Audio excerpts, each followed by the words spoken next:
Hi, my name is Reva Seabolt, and I would like to speak to you today about why I have no cell phone.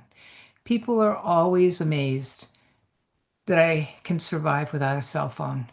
They say, "How do you do it?" and ask specific questions, or sometimes they'll say, "Great, congratulations." There are many reasons why I don't have a cell phone. A couple are personal. I have a addictive, get it done kind of personality, and a cell phone would make my life more regular and would take it over. More regular, I mean, always on work, always on duty. But the main reason I don't have a cell phone is because of the magic. My experience is that when we are focused on, with our minds on anything, it could be a cell phone, it could be writing, it could be a plan, it could be an idea, we miss the magic of being human. We miss the interactions that come, just happen. We miss getting lost and discovering a new place. We miss having time to think about something before we answer, to really respond from all of us rather than just the top of our heads. We miss spontaneousness. Think about having a conversation with someone who has a cell phone. Not everybody, but I'd say 90% of the people that have cell phones are aware of their cell phones all the time. Part of their awareness is on the phone or the conversation or whatever, and it's not here. It's not in present time. It's incredibly practical, incredibly efficient, incredibly easy to have that connection to the greater world. But it means part of you is not present. I've had an experience with various friends to see if they could have a conversation with me without their cell phone within feeling or hearing distance. Most of them can't. They can for a couple times, but after that, and I'm not even talking about the addictive part. I'm talking about the fact part of that you are not present fully. And to me, it's very noticeable. For me, it's talking with someone when their cell phone around. It's the difference between talking to them on Zoom and talking to somebody in 3D in person. The richness of being with someone in person, of having their full attention, having not just their brain doing click, click, click, click, but having all of them there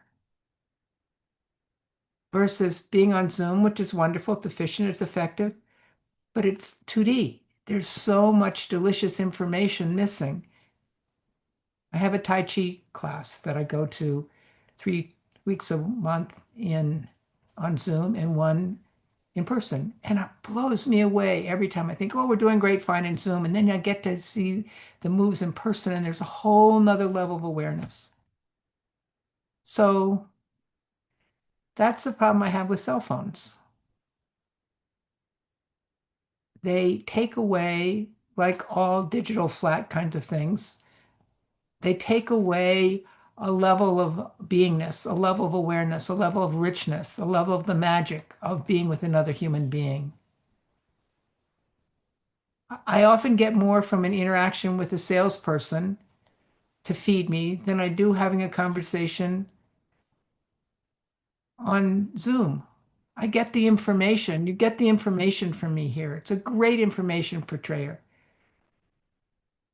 And the cell phone is a great information portrayer, but it does not replace the 3D touch, feel, smell, taste of being with other people in other situations. So it's increasingly difficult to not have a cell phone because you need QR codes in order to do this and do that. And it's hard to get maps anymore and all that. So it's for someone who's out and about a lot, I understand why it's almost become necessary. But can you turn it off and put it away when you've done the necessary thing? Will you put it off and put it away? And when? I just want to speak to all that you're missing in the name of efficiency,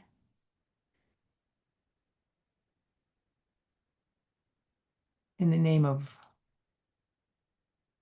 whatever else the cell phone is to you. People tell me they can't talk to their grandchildren. That's when I hear at my age, unless they have a cell phone. Well, no, that's not true. They can talk to their grandchildren. They can check in with a cell phone or on Zoom or FaceTime or WhatsApp. But ask yourself, what is the quality of that relationship with the grandchild? You get the outward manifestation, but you miss all the juicy deliciousness of being climbed over and talked to and all the stuff that this does not purvey, does not give you.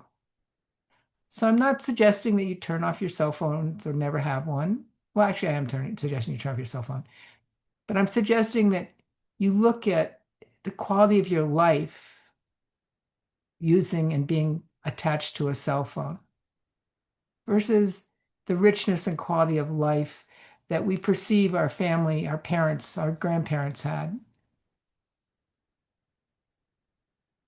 The happiness.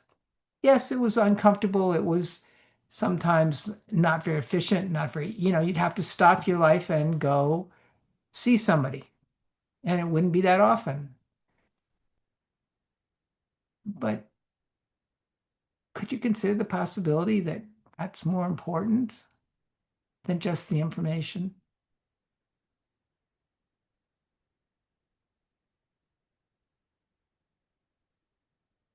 So just notice, like all of Sedona method, just notice how you feel, what's going on when you're on your cell phone. Notice what is engaged when you're on your cell phone. Are you all engaged? Is your mind engaged? Is your body engaged? So many times I talk to people when they're doing 6 other things, and I can tell they're not engaged.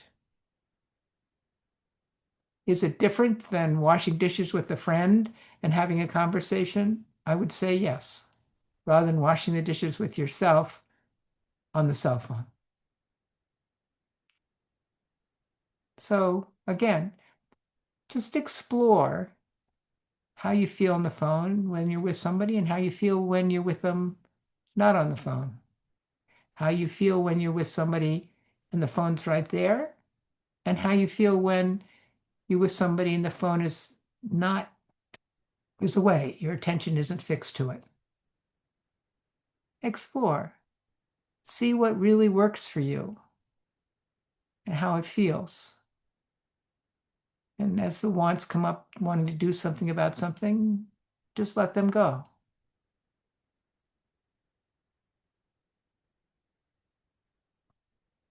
Just consider the possibility of the richness in your life increasing, the love in your life increasing, the relationship with the natural world in your life increasing, let alone your driving. So I leave you with lots of those queries and hope that I've answered the question of why I do not use a cell phone. Thank you.